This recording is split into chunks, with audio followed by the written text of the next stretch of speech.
Montgomery County just took one of the most expensive school zones in Maryland and completely rewrote the rules overnight. Yesterday, the Board of Education approved a county-wide boundary rewrite and program overhaul. And it's not a pilot, this is permanent. So what's actually changing? Over 50 elementary schools are being reassigned.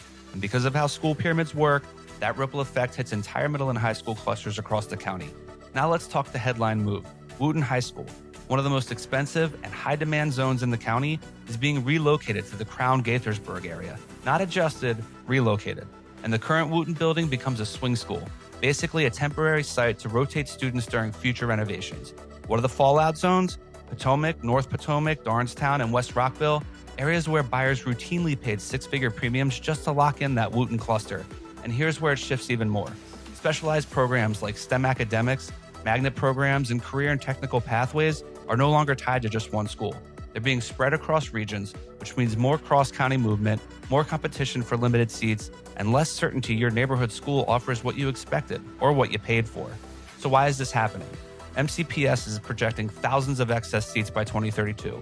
Some schools are overcrowded, others are underused. So instead of building new schools, they're rebalancing the entire system. The timeline, it starts in 2027 and should be fully implemented by 2029. So this directly impacts current homeowners and future buyers. Now this is where it gets heated. Opponents say this breaks the connection between neighborhoods and schools, forces longer commutes, and creates uncertainty for families who bought specifically for zoning. They're also saying the changes are too big and too fast, that community input was rushed or ignored, and that families are being asked to plan long-term without clear guarantees. And the big one, they argue this dilutes what made high-performing school clusters valuable in the first place. But supporters see it differently.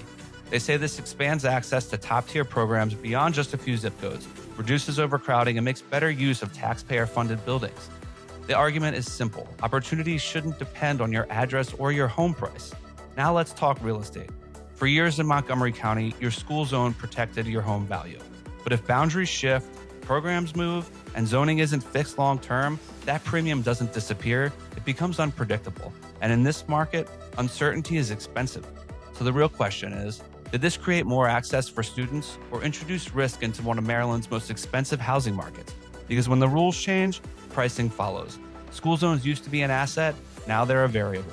So what do you think? Drop your thoughts and give us a follow. Bye for now.